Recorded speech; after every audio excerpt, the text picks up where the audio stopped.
Ladies and gentlemen, joining us to the program. She is part owner of Gold Star Logistics, Miss Tawana Randall. Hey. How are we doing today? I'm good. How are you? We're doing awesome. Thank you so much for joining us right here on the #1 rated business show on the special edition. Yes. But no, before we get into it, trucking has become a huge industry now. Like it's a lot of folks getting into trucking. Yeah. Like, why do you think this just major shift in everybody trying to get into the trucking industry with I don't know if it's 'Cause a lot of increased money. delivery or what? Like seriously though, it's a lot of folks trying to get into this world. Because a lot It's of a new money. shiny object, and it's also recession proof. So, Okay. trucking is definitely one of those things that you can get into. You can definitely make good money if you do it the correct way. But I recently, I guess with with the pandemic and everything going on, a lot of people that have been coming into the trucking industry, one have been doing it like a passive income, and some Okay. people just want a change in income, a change in scenery, a change in careers. So we've had teachers that went from teaching to dispatching. Wow. We've had people that went from their main careers to driving. Mhm. So trucking is just becoming one of those things that people are talking about and people want to get into. But unfortunately, people get into the industry without the proper education or mentorship. And it's interesting. Now, I want to get into that. First, we'll get into your story, but I wanted you to explain how the industry works because you position yourself very strategically in a way that most people don't. Most people think about trucking as I drive the truck, but you position yourself in a way that whether you had the truck or not, you're still an integral part of the trucking industry. Absolutely. So when it comes to the supply chain industry, there are several different parts. Transportation is just one of them. Mhm. So when it comes to transportation, you have truck driver and getting a CDL and driving a truck, a freight dispatcher, freight broker. You can be an accountant for truckers. There's so many different aspects where you don't have to have assets. You don't have to actually purchase a truck. Wow. So depending on how you want to get in the industry, how your capital is looking, you decide to jump into the industry that way. Unfortunately, like I said, people jump into the industry backwards Uh-huh. or jump into the industry without the education. And me being definitely one of them. Mhm. I jumped into the industry and failed miserably the first time around. Bought a truck because somebody said buy a truck. And we failed miserably. We didn't have the education. We didn't have all the knowledge that came in there. So I use that as a part of my story to just let people know that it's not easy. Just buy a truck and I'll tell you what to do with it. There's nothing to me.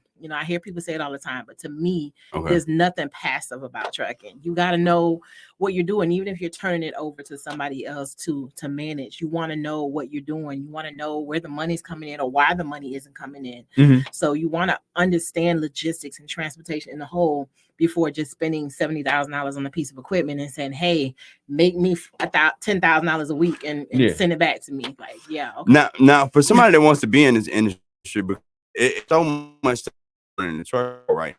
I mean, government contracts. They paying $10,000 to ship water across town, like Yeah. for real. Yeah. So, so many folks want to be in this industry right now. What are some things that people need to think about, or what are some things that startups before they run out here and go buy the truck, as you say, people need to start to think. Definitely educate yourself. I always say start out at the bottom, not necessarily the bottom because I made really, really good money being a freight dispatcher. Mhm. Okay. But freight dispatching for me taught me the logistics. It taught me everything as a whole. It teaches you the lanes. It teaches you the terminology. It teaches you about the money. So you get a chance to interact with shippers, brokers, and truck drivers. So you get to learn the basics of the industry before actually going out there buying equipment. For me as a dispatcher, all I needed was a computer Okay. and a cell phone and a few softwares to make it happen. Mhm. So once I learned dispatch and once I dealt with different carriers with different types of equipment, then from there it was easy for me to upgrade and say, okay, now I want to purchase a truck, or now I want to be a freight agent, or now I want to do something different. But even if you don't want to have an asset or don't want to have that major portion of purchasing the truck, you can literally be in the transportation industry and still make very, very, very, very good money. Now, when you talk about being in dispatch, how does someone even get started? Is that like relationships? I know a few truckers, they need somebody to kind of communicate in between. Like, how does somebody get started in the world? Because that's not even something I would think about going into. I'd be thinking more buy the truck, get the loads, and this type of stuff. So what brought you to that part? So for me, like I said, once we purchased the truck and I didn't know what to do with it, couldn't figure out how to get loads, the person who told us to purchase the truck and they'd help us out disappeared. It's always like that when you start the business. I got you, bro. I got you. Oh yeah. Oh, you got it already? Oh, okay. I'm gonna hit you up later. And I'm like, I got this truck now. I need some orders today. So from there, it was just like, I just started Googling and making calls myself because now it's like it's on me. I purchased the truck, now it's on me. But now, fast forward, 7 years later, I teach and mentor freight dispatchers and people how to get into the industry the correct way. Okay. So taking a class, getting out there, researching the instructor, researching the actual class, and making sure it's a decent class. Taking a class and getting the knowledge and the education, learning dispatching, and dispatching is something you can do from home. Mhm. All you need is a laptop. You can do it at home. You can do it at your desk from your 9 to 5 if they let you. Wow. But you don't have to have, you don't have to have a lot. I know that. Trust me. Hey, I'm not gonna say no names, but a few of my dispatchers, they still work their 9 to 5 and they're able to dispatch their 6 or 7 trucks throughout the day. Okay. Because a lot of people now are either working from home or they have a little bit more flex on the schedule. But if you're available during daytime hours and you wanna learn a new career, freight dispatching is definitely something you can do and learn and maintain a great clientele and maintain a really, really good piece of income without purchasing a truck. Now, what does the clientele look like for something like that? Is it the physical truckers that you are trying to bring together as a network, or is it the businesses that need the loads, or is it? So for me, it's a little bit of both. So starting out, you're reaching out and you're advertising and marketing to carriers and people that own trucks. Okay. So if they own a box truck, a drive-in, a reefer, a hot shot, a flatbed, whatever, you're letting them know that you want to arrange freight pickup for them back and forth. Okay. So you're up 6, 7 o'clock in the morning. You're looking for freight. You're going out there and you are contacting brokers, contacting shippers, arranging the freight for them to pick up. We're essentially like travel agents for the truck. Wow. Tell them what to do, where to go, where to pick up, what time to be there, and so on and so forth. We give them literally their whole schedule for that particular load for that day or for that, for the next couple of days. Wow. So Okay. our clients are the trucks. My client is the carrier, the person with the truck or the person with the small fleet that's looking for someone to help them move their freight. So I could personally go purchase 5 big rigs. I wouldn't recommend it, Put but okay. 5 drivers in it, and then I just call you, and you're gonna just load me up with business It's and fine. take care of all of it. I got you. And I can sit back and make money and do nothing.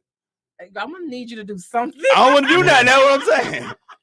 That's what we call passive. I like my clients to be involved. That's the dream. and understand. I'm just But yeah, saying. that's definitely the dream, to just know that the trucks are out there and they're making good money. So I'm going to get me 5 tricycles. Don't Get call me a I know couple that. of kindergartners, and we go. Can you take these Skittles down to Miss Betty? Hey, that's a good business. You just came up with a good business. Have some I like candy that. runners. Yep. Candy runs. Yeah. Now, owning a successful business, you said you're a family person as well. Mhm. So what does it look like, family life? Is this something that completely just has to take over and just all day long you managing the business, or do you actually have time to have that life? Now, yeah. When I first started, no, there was no such thing. Because I was grinding. I started out, I was still full-time employed with Emory University. Okay. I eventually stepped out on faith and let Emory go after 12 years. Woo, I know that one is. Everybody thought I was crazy. My mom was like, you finna let go of them good benefits? Not Oh, that yeah. good job. Anybody quit a hospital, your folks Right. mad at you. Yep. Because that's the best insurance you're gonna get. Right. But it became hard to try to dispatch and do the job they paid me. So it was either they was gonna fire me or I was gonna quit. so I bowed out gracefully and just stepped out on faith and did it. And so from there, it just became like a grind mode every day from like 6 o'clock in the morning to sometimes 9, 10 o'clock at night, on the phone, on the computer, looking for loads, sending emails, making calls. And you can feel like the side eye burning back in the head. And you don't want to look over there, but I knew my boyfriend was like, how long you gonna be Not the I know, intervention. right? You gonna be Not doing the this, huh? intervention. Nobody want to hear it, dog. Yep. You coming in and all of a sudden you got all family members sitting there Yeah. talking about we got to talk. Right. You think it's okay because you home. But, Yeah. you know, I was literally in my home office for 12, 14 hours a day. Oh yeah. You know, I That's the sneak worst. out. I tell folks all the time, work from home is the worst thing because Yeah, you never you're stop not on that working. computer, Yeah. man. It's like, Exactly. Yep. And then in your leisure times, like, well, hell, I can go in my office and Go go to get my something office. done. Yep. Yeah. Yep. Don't have nothing to do, It's go in work. the Computer in the office. bed. You Yup. be in the Well, bed. I with got the out of that computer. habit. Well, I didn't get out. I was forced to get out of that habit. I know he told you don't be bringing that computer to bed with you I was Yeah. now. walking in there with all these phones and computer, and I was like, "Oh, okay." And I turn around and take it back. Yeah, there has to be some type of balance, and you know, fortunately now I have a team. We have about 87 trucks that we dispatch for, Woo! and That's a we lot have of a trucks. team, and you know, my team allows me to be out here talking to y'all, and you know, building the business while they handle our clients. See, when I first met Tawana, she said she had a trucking business. And I was expecting the cap, the gold Yeah. tooth, the flannel shirt. I like, you don't have no trucking business. I do have a flannel shirt though. She said there's more to trucks than just that. There's more Now, to now, trucking. now, logistics has since the emergence of Amazon has become one of them buzzwords that everybody like to throw around, and everybody do logistics nowadays. What is truly logistics, and what is Gold Star Logistics? So Gold Star Logistics Group is a full service freight dispatch and compliance company. Okay. So we're based out of McDonough, Georgia, and we literally handle the trucker from beginning to end. Okay. So we can set up their business, we can get their trucks moving, and we can handle their compliance as far as everything that they need for the FMCSA, for the government, and, Okay. and for DOT and things like that. We also own Dependable Screening Solutions, which is also located in McDonough, which is a full service TPA and consortium. Okay. Every truck driver must have a drug test and be a part of a consortium in order to get on the road. So we do drug testing, fingerprinting, background checks, COVID tests, physicals, DOT physicals, and everything. Wow. Okay. So with that, it was just one of those things where it's like, in order for me to be full service, I had to learn different aspects of the industry. Okay. So learning the dispatching, learning the compliance portion, learning the, you know, some of the rules and regulations which constantly change with the FMCSA and with DOT, and then learning the consortium and the clearinghouse portion so that we can offer our clients a full array of services. Wow. And again, all services that I don't need a truck for, but still, you know, networking and still within the transportation and logistics industry. But How you know often that- do all those changes though? I mean, those regulations, you say they're constantly changing. How do you keep up with all that? I mean, is it like you just on a feed, or you just have to keep Something on like that. contacting people? Yeah. You're constantly reading up on the FMCSA blog. I listen to things like Freight Waves. Have a very good business partner, Adam Wingfield, who is always talking about, you know, different changes in the transportation industry. But Okay. you plug yourself into the things that are important for you to grow your business. Oh, yeah. Okay. So you can't just say, "Oh, I'm in business," and then you hear on the street, "Oh, they changed that." Like, oh, you know, we have to Man, be able to let yeah. our drivers Yeah. know. Oh, yeah. 9 times out of 10, the drivers don't know that the HOS hours have changed. They don't know that the waiver, there's been a waiver out there where you can be on the road longer. They don't know these things. So we educate our drivers as well. So Okay. if we don't educate ourselves, then it's like someone's coming to us asking us something, and we're like, "Oh, I didn't know that." You know, so Yeah. the more education we have, the more we can educate drivers and more carriers and educate our clients as well. But one thing I want to go back to that you said as you start talking about expanding the business is to highlight once again multiple streams of income, because a lot of times people get so full with this whole multiple streams of income. They think is I own a chicken shop over here. I'm selling Tahitian noni over here. You know what I'm saying? I'm in this. I'm selling. You ain't gonna cell talk phone bad about service. that noni. but no, a lot of times, I and get what that. ends up happening, you going in all these different directions, and you ain't getting nowhere, and you drowning everywhere because the simple fact it ain't focused on nothing. Yeah. And it's like the people that talk about multiple streams of income, they talking about I got my business, and it creates all these different services and streams from it. Yeah. So I love that the fact that you said you opened up to where you knew they had to get the drug test, Right. and then you open up somewhere for them to get the drug test. Yeah. You see what I'm saying? Yeah. I wanted the multiple streams of income because, you know, one, I'm not going to tell anybody that transportation is easy. Dispatching is not easy.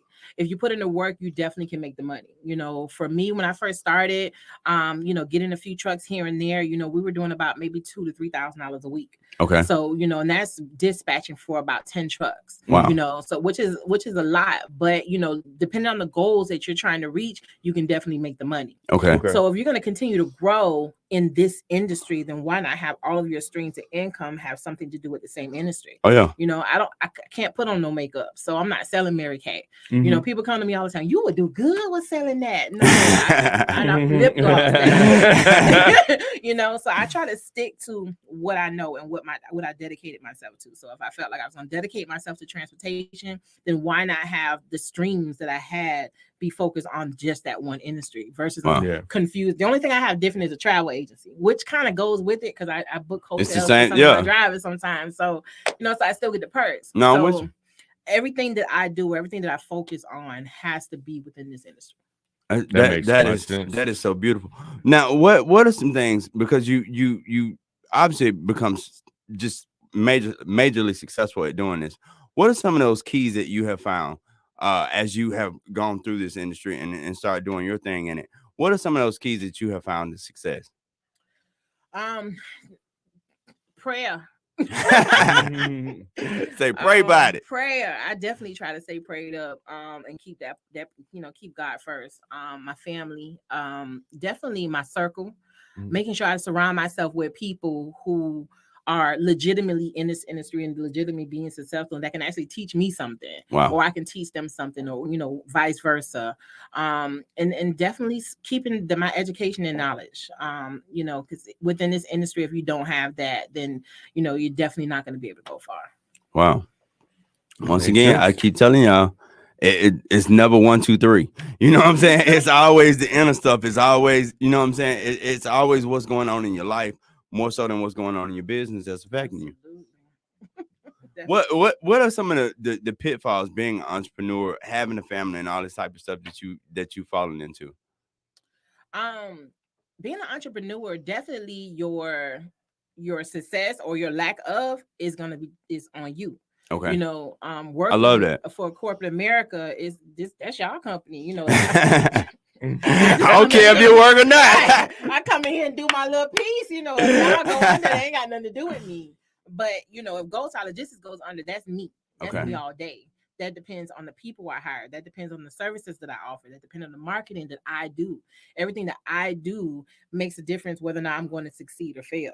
Wow. So, you know, being an entrepreneur is 24 hours, you know, so I'm definitely I am positioning myself now where I'm an owner of the company and allowing people or hiring people to work with us to help the company grow. Wow. But definitely being an entrepreneur it has nothing to do with everyone else. It all has everything to do with you and how you handle your business.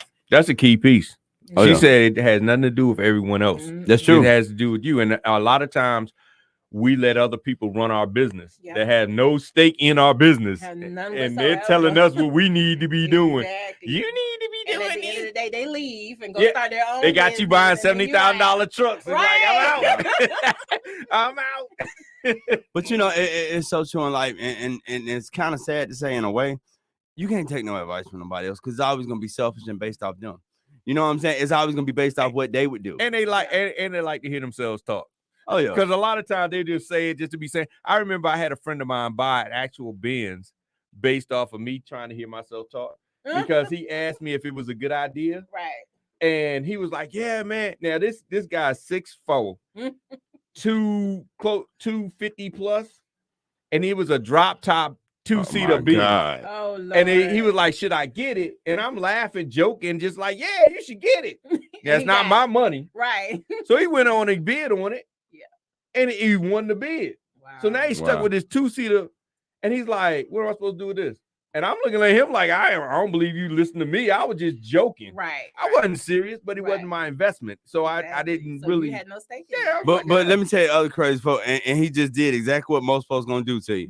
When the advice don't work out, my bad. Yeah. My bad, bro. You just cost me $50,000. She told me with the girl, she's like, hey man, I'm like asking her, like, oh, y'all killing in the trucking business. Yeah, just buy a truck. I'm gonna tell you the guy get the contracts and da da da da. I'm like, shoo, we looking for trucks that day. Like, Wow. but as soon as you get the truck, everybody goes. Yep. It's no longer their Like, what I'm supposed to do with this now? responsibility. Yeah. Like, shoot, Yep. I didn't know she was gonna do it for real. Yeah. Oh yeah. So as soon as you get it, everybody goes. Don't nobody want to tell you anything, and that's big for whatever reason in our community. Don't nobody want to share them. Where you get that load from? Oh Lord, girl, I don't remember. I love that. Was yesterday. I know. I did that in real estate, man. Yeah, it was so- like all of a sudden the market turned in 2008. Mhm. Everybody else knew, but nobody told Nobody me. want to share. All of a Yeah. sudden they were like, "Hey, man, you should have got out last year." I'm like, "You should have told me You last should year." told me last Oh, year, yeah. right? So I could have been walking with you. Yeah. Well, Ms. Miranda, if you got any more advice for young entrepreneurs out there, anybody want to get in the trucking industry, if you can just give us just a few tips of what people can do to get started. Number one, get started. I love that. Research what it is that you want to do, where you want to start, whether it's in the transportation industry or whatever. Research what you want to do. Do research on whatever classes it is that you want to take, or the mentor, the person that you're getting. I see people all the time getting mentorship in the industry from someone who's not in the industry. So it's like, how are they going to mentor you into something? So just do your research, check reviews. And after that, sit down and, check your finances, check yourself, talk to your family, and put a plan together and just do it. A lot of times we have these ideas in our head, and then 5 years from now, we see somebody else doing the it. idea Yep. because Yeah. you still have it in your head and you're too scared to get it out of your head. So you just got to do it. One thing I always knew, that I had the skills, I had the degrees, that if need be, I can get me a job. Yeah. But it's been 7 years. I'm with you on that. So you made it past that magical 5 number we talked Yeah. about. So Yeah. I definitely recommend anybody, the way that the world is now, sometimes you just have to take a step out on faith and just do it. Oh yeah. Don't wait for someone else to agree. Don't wait for someone else to say it sounds good and that's a great idea. It's your idea, it's your vision. Pray on it and make it happen. So, Wow. Tawana, here's what I'm thinking. You've heard about the Tesla trucks and how, the electric truck's going to be the new wave. So I think you should get an electric truck. I'm going to drive it. I'm going to leave They Kevin don't in the need show. you to drive it. That's what I'm talking about. These You trucks see my vision. You see my Yeah, I vision. see your vision. I'm going to sit in the truck, let it do its thing. and, Monitor. Lord, It'll be a truck, like a bus monitor. Exactly. Got you. I got you. I hit you up. I'll call you. Yeah. We need to do that. It's going to make us a lot of money. Yeah. I'll Oh call my you. goodness. Got you. I so hope y'all successful with that. Thank you. All right. Also, you're not coming. No, I'm gonna let him go. I'm gonna let him go. They done tried to put me off the show this week. He doing concerts without me now. It's just, Oh no. Oh, man. I give up. I give up. Can't trust but me. once again, thank you so much for joining us right here on the #1 rated business show. If anybody want to get in contact with you, we got any truckers out there driving around listening to us. If anybody want to get in contact with Gold Star Logistics, how can they do that? Follow me on IG, Gold Star Logistics. And you can also check out my website at goldstarlogisticsgroup.com. Or you can give me a call, 888-601-0696. Gold Star Logistics Group. All right. Once again, it is the #1 rated business show right here on Real 1100 AM iHeartRadio, checking in all over the world. It's the Rockstar KC. And Mr. Marketology about to drive a Tesla truck. And we'll be back after this. Lord have mercy. All right.